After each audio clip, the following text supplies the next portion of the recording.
Welcome minute तैयारी दोस्तों। तो आज देखो यहाँ पर हम बात करेंगे गार्डनर थ्योरी की। तो इससे रिलेटेड अब तक सीटेट एग्जाम में जितने भी क्वेश्चंस आए हैं, ठीक है, और जिस टाइप के भी क्वेश्चन आते हैं वो सारे यहाँ पर कवर करेंगे हम। घुमा फिरा के नहीं सब क्वेश्चंस को पूछा जाता है, थोड़ा बहुत आपको क्वेश्चन में बस लैंग्वेज चेंज कर दी जाएगी। कॉन्सेप्ट आपका पूरा इस वीडियो से कंप्लीट समझ में आ जाएगा। फिर आप चाहो तो थ्योरी पढ़ो या मत पढ़ो, लेकिन अगर आपने इतने क्वेश्चंस कंप्लीट कर लिए तो आपको पूरी चीज़ें हम एक्सप्लेन करते हुए यहाँ पर चलेंगे, व्याख्या सहित बताते हुए चलेंगे। जैसा कि अदर वीडियोज़ में भी बताया, तो आप जाके पुरानी वीडियो भी देख सकते हो जो इससे पहले और थ्योरीज प्याजे वाइगोत्स्की सबकी हो चुकी है। चलो फटाफट स्टार्ट करते हैं।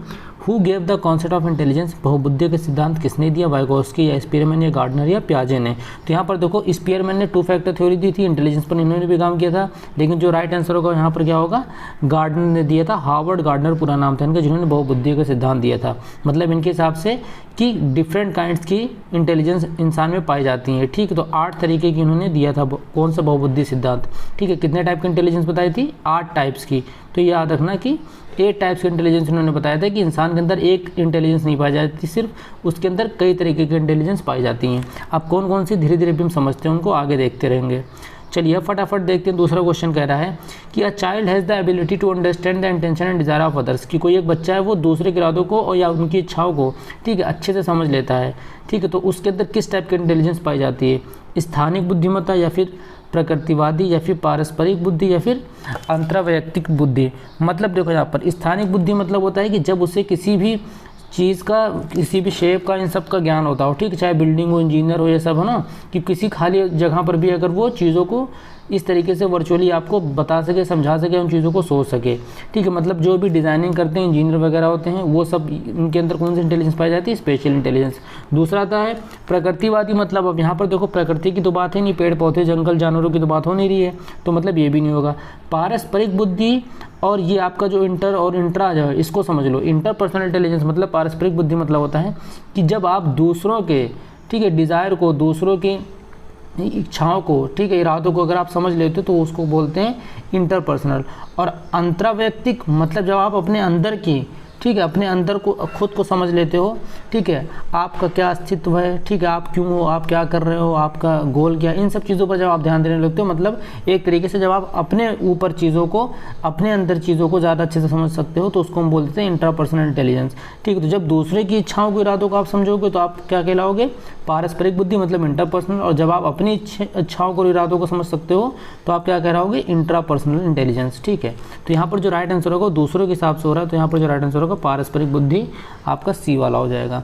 अब देखो हम बात करते हैं, in Gardner theory person high on dash intelligence can recognise and are aware of the beauty of different species of flora and fauna. मतलब कह रहे हैं कि गार्डनर सिद्धांत में ये कौन सी बुद्धि होती है जिसमें कोई भी व्यक्ति वनस्पतियों और जीवों की विभिन्न प्रजातियों की सुंदरता को पहचान सकता है, ठीक है। देखो यहाँ पर आपको नेचर की बात आएगी ना, प्रकृति हो गया, जानवर हो गया, ठीक है, इन सब की जब भी बात आती है, फ्लोरा फाउना, तो मतलब उसके अंदर कौन सी इंटेलिजेंस पाई जा रही है, म्यूजिकल या संगीत की तो पाई नहीं जा रही होगी, स्थानिक की तो बिल्कुल नहीं, प्राकृतिक। तो यहाँ पर जो राइट आंसर हो जाएगा कौन सा हो जाएगा, प्राकृतिक। आपका ऑप्शन नंबर सी एकदम करेक्ट हो जाएगा। अब देखते हैं इसके बाद हम 64 वाला क्वेश्चन क्या कह रहा है, the ability to use language fluently and flexibility to express one's thinking is a characteristics of which type of intelligence. मतलब किसी की सोच को व्यक्त करने के लिए भाषा का धारा प्रवाह और लचीले ढंग से उपयोग करने की क्षमता। मतलब जहाँ पर भी आपको भाषा का प्रयोग कर पा रहे हो, आपको अच्छे से चीज़ों को बोलना, व्यक्त करना, इन सब तरीक़ों से अगर आप के अंदर सब इंटेलिजेंस पाई जा रही है, तो वो कौन सी हो जाएगी, नेचुरलिस्टिक या भाषाई या फिर स्थानिक या फिर पारस्परिक। तो यहाँ पर जब भाषा की बात हो रही है तो जाहिर सी बात है भाषाई बुद्धि, ठीक है, इसी को बोलते थे लिंग्विस्टिक। तो देखो 4 तो ही होगी, नेचुरलिस्टिक होगी, लिंग्विस्टिक होगी, स्पेशल होगी, इंटरपर्सनल, इंट्रापर्सनल हो गई, ठीक है, लॉजिको मैथमेटिकल हो जाती है, और फिर आपको बॉडली काइनेस्थेटिक। तो यही 8 होती हैं। अभी और आगे एक एक क्वेश्चन हम करते रहेंगे, एक एक चीज़ें आपके यहाँ पर क्लियर होती जाएंगी। देखते हैं यहाँ पर ये वाला क्वेश्चन जो कह रहा है, हार्वर्ड गार्डनर के अनुसार निम्नलिखित में से कौन सा सही है। अब देखो 4 कथनों में कौन सा कथन सही है आपको वो बताना है। बुद्धि को पोषित एवं विकसित नहीं किया जा सकता है, या फिर प्रत्येक व्यक्ति के पास विभिन्न प्रकार की बुद्धि होती है, या आईक्यू बुद्धि का एक सफल भविष्यवक्ता है, कि मतलब अगर आप किसी बच्चे का आईक्यू टेस्ट ले लो या फिर उसका आईक्यू लेवल देख के आप ये बता सकते हो कि ये इसका भविष्य इतना ही है, ये इतना आगे बढ़ सकता है, इससे आगे नहीं। तो क्या इन सब चीज़ों को आप कर सकते हो। या डी ऑप्शन जो है कि कुछ वर्ग के लोग दूसरों की तुलना में अधिक बुद्धिमान होते हैं, कि हम फॉर एग्जाम्पल अगर हम ये बोलें कि नॉर्थ साइड वाले, जो उत्तर साइड वाले हैं हिंदुस्तान में, वो ज़्यादा बुद्धिमान होंगे और साउथ साइड वाले कम होंगे, या ईस्ट या कहीं भी, मतलब अगर हम किसी भी दिशा के हिसाब से या किसी कास्ट के हिसाब से या किसी क्लास के हिसाब से हम बुद्धि को नहीं डिफाइन कर सकते सकते हैं कि ये लोग ज़्यादा बुद्धिमान होंगे, ठीक है। वो सबके अपने इंडिविजुअल इन्वायरमेंट और उनके जीन पर डिपेंड करता है। तो यहाँ पर देखो जो सही ऑप्शन होगा वो होगा बी वाला, कि प्रत्येक व्यक्ति के पास विभिन्न प्रकार की बुद्धि होती है, ठीक है। इसको क्या गार्डनर ने बोला है, क्या बोला है कि 8 टाइप्स की होती है, हमने बताया था ना। तो एक व्यक्ति के पास डिफरेंट टाइप की बुद्धि हो सकती है। इसके बाद अब देखते हैं यहाँ पर हम नेक्स्ट क्वेश्चन, कि गार्डनर के सिद्धांत में बुद्धि के उच्च स्तर के व्यक्ति में अपनी पहचान, मानव अस्तित्व और जीवन के अर्थ में संबंध में बेहतर संवेदनाएं होती हैं। कि मतलब अगर किसी इंसान के अंदर ये एक बुद्धि पाई जा रही है कि वो अपनी पहचान को देखता है, समझता है, ठीक है, अपने अस्तित्व को समझता है और उसके जीवन का क्या अर्थ है, मतलब जहाँ वो अपने बारे में समझ पा रहा है। तो अभी हमने बताया था पहले दूसरे क्वेश्चन में, इसको हम क्या बोलेंगे, देखो ऑप्शन को एलिमिनेट करना सीखो। भाषा की तो कोई बात हो नहीं रही, तो ये तो बिल्कुल नहीं होगा। यहाँ पर नेचर की भी बात नहीं हो रही। अब बचता है इंटर और इंट्रापर्सनल। तो हमने कहा था जहाँ फिर भी इंटर हो, ठीक है, इंग्लिश वालों के लिए अगर इंटर हो तो मतलब आप ये कई लोगों से कंपेयर करो, जब आपको दूसरों के बारे में पता है, ठीक है। दूसरों के बारे में अगर आप अच्छे से उनकी पहचान को, ठीक है, उनकी इच्छाओं को, इन सबको समझ पा रहे हो तो इंटरपर्सनल होगा। और जब आप अपने को समझ पा रहे हो, अंतर्वैयक्तिक होगा वो, या मतलब इंट्रापर्सनल होगा। तो यहाँ पर जो ऑप्शन नंबर ये होगा वो सही होगा, जहाँ पर आप अपने आप को समझ पा रहे हो अच्छे से। अब देखते हैं नेक्स्ट क्वेश्चन यहाँ पर, कि निम्नलिखित में से कौन सा गार्डनर द्वारा प्रस्तावित तार्किक गणितीय बुद्धि में फिट बैठता है, ठीक है। अब एक और जो इंटेलिजेंस है, अभी तक हम लोगों ने 4-5 का नाम सुना था, अब ये जो नेक्स्ट इंटेलिजेंस है एक टाइप की, कि लॉजिको मैथमेटिकल इंटेलिजेंस, मतलब तार्किक गणितीय बुद्धि किस अवस्था में फिट बैठ रही है। कि मानव अस्तित्व के बारे में सोचने की संवेदनशीलता और क्षमता। क्या आप मानव अस्तित्व का, अभी हमने बताया था मानव अस्तित्व के बारे में सोचना मतलब वही अपने बारे में आप सोचना कि क्या आपका जीवन है, क्यों आप जिंदा हो, क्या आपका लक्ष्य है, ये सब चीज़ हो। या फिर sensitivity to rhythm and sounds, ठीक है, ध्वनियों या शब्दों के प्रति आपकी जो भी संवेदनशीलता होती है, तो ये तो लैंग्वेज में आपका जाएगा लिंग्विस्टिक। उसके बाद potential to recognise and manipulate the patterns of space, कि अंतरिक्ष के पैटर्न को पहचानने और उनमें हेरफेर करने की क्षमता, ठीक है। या फिर जो ऑप्शन नंबर डी है, तर्क द्वारा समस्याओं का विश्लेषण करने और मुद्दों को वैज्ञानिक ढंग से जांच करने की क्षमता, ठीक है। अब मैथमेटिकल से आप मैथमेटिक का एग्जांपल ले सकते हो। हम मैथ्स में जो भी क्वेश्चन देखते हैं पहले इसमें कुछ ना कुछ लॉजिक फिट करेंगे, ठीक है, फिर कुछ ना कुछ उसमें साइंटिफिक अप्रोच लगाएंगे, फार्मूला वगैरह कुछ ना यूज़ करेंगे, ठीक है। तो जहाँ पर हम तर्क और वैज्ञानिक ढंग से किसी भी चीज़ की जाँच करेंगे तो वहाँ पर हमारी कौन सी इंटेलिजेंस पाई जाती है, लॉजिको मैथमेटिकल इंटेलिजेंस। मतलब ऑप्शन नंबर आपका जो डी होगा वो एकदम करेक्ट होगा यहाँ पर, ठीक है। इसके बाद अब देखते हैं यहाँ पर हम नेक्स्ट क्वेश्चन कह रहा है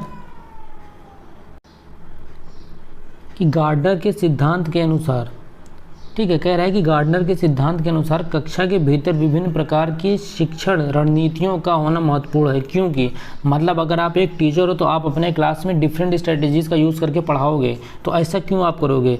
या एकाधिक बुद्धिमत्ता का अभ्यास करने में मदद करती है, कि मतलब जो एक टाइप की इंटेलिजेंस है, ठीक है, it helps exercise multiple intelligence. या फिर it helps improve general intelligence, या सामान्य बुद्धि को बेहतर बनाने में मदद करती है। या फिर ये स्टार छात्र बनाने में, ठीक है, या टैलेंटेड छात्र को निकालने में मदद करती है।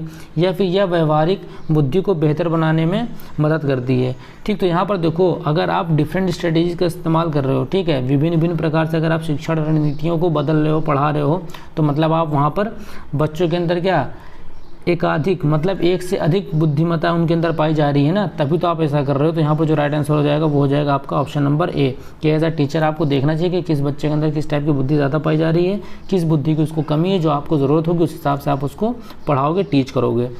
अब देखो यहाँ पर नेक्स्ट क्वेश्चन कह रहा है, हार्वर्ड गार्डनर के अनुसार निम्नलिखित में से कौन सा सही नहीं है, ठीक है, इनमें से कौन सा कथन सही नहीं है। बुद्धि एक निश्चित एवं स्थिर गुण है, ठीक है, कि intelligence is a fixed and stable trade. या फिर बुद्धि का पोषण और विकास किया जा सकता है। या इंटेलिजेंस वो जो बुद्धिमत्ता होती है किसी सामान्य कारक पर हावी होने के बजाय कई प्रकार की होती है। बिल्कुल इंटेलिजेंस को किसी एक डोमेन से नहीं बांधा जा सकता। तो ये सारी बातें तो एकदम सही है। तो इनमें कौन सा सही नहीं है, तो यहाँ पर बुद्धि एक निश्चित और स्थिर गुण है, स्थिर गुण नहीं है, ना तो फिक्स्ड है, ठीक है, ये एक डायनेमिक होता है। तो intelligence can be nurtured and grow, ये सब चीज़ें आपकी सही है। तो यहाँ पर देखो इन ऑप्शंस में देख लो कि बुद्धि के क्या कैरेक्टरिस्टिक्स हैं, और यहाँ पर देख लो कि क्या चीज़ नहीं हो पाई जाती है, ताकि आपको अगले और भी क्वेश्चन अगर मिलेंगे एग्जाम में तो वहाँ पर काम आएगा।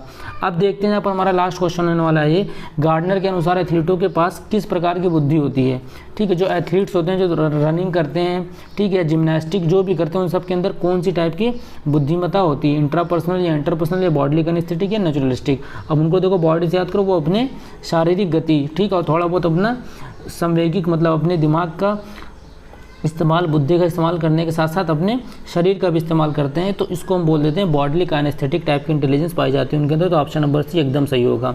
तो उम्मीद है आपको यहाँ पर 8 टाइप की इंटेलिजेंस कवर हो गई, सब चीज़ आपको समझ में आ गई होगी। एक जगह नोट्स बना लो, बाकी अगर आपको इसका लॉन्ग वीडियो देखना है, ठीक है, लॉन्ग क्या मतलब 7-8 मिनट का वो भी होगा, तो आप देख लेना, डिस्क्रिप्शन में लिंक डाल देंगे, ठीक है, थ्योरी का वहाँ पर देख लेना। और बाकी जो एनिमेशन वाली वीडियो में हर वीडियो में बोल रहा हूँ, वो वीडियो आपको 1 मई से मिल जाएगी, तो वहाँ से आपको और भी चीज़ें थोड़ा बहुत कायदे से क्लियर हो जाएंगी, क्योंकि एकदम कार्टून एनिमेशन की तरह होगा, तो आपको भी इंटरेस्ट आएगा, ठीक है। तो हो सकेगा तो अपना प्यार व्यक्त कर देना भैया, और जितने टाइप की भी इंटेलिजेंस आती है आपको सारी लगा के हो सके तो चैनल को सब्सक्राइब वगैरह कर देना। चलो फिर मिलते हैं नेक्स्ट वीडियो में, तब तक के लिए बाय बाय।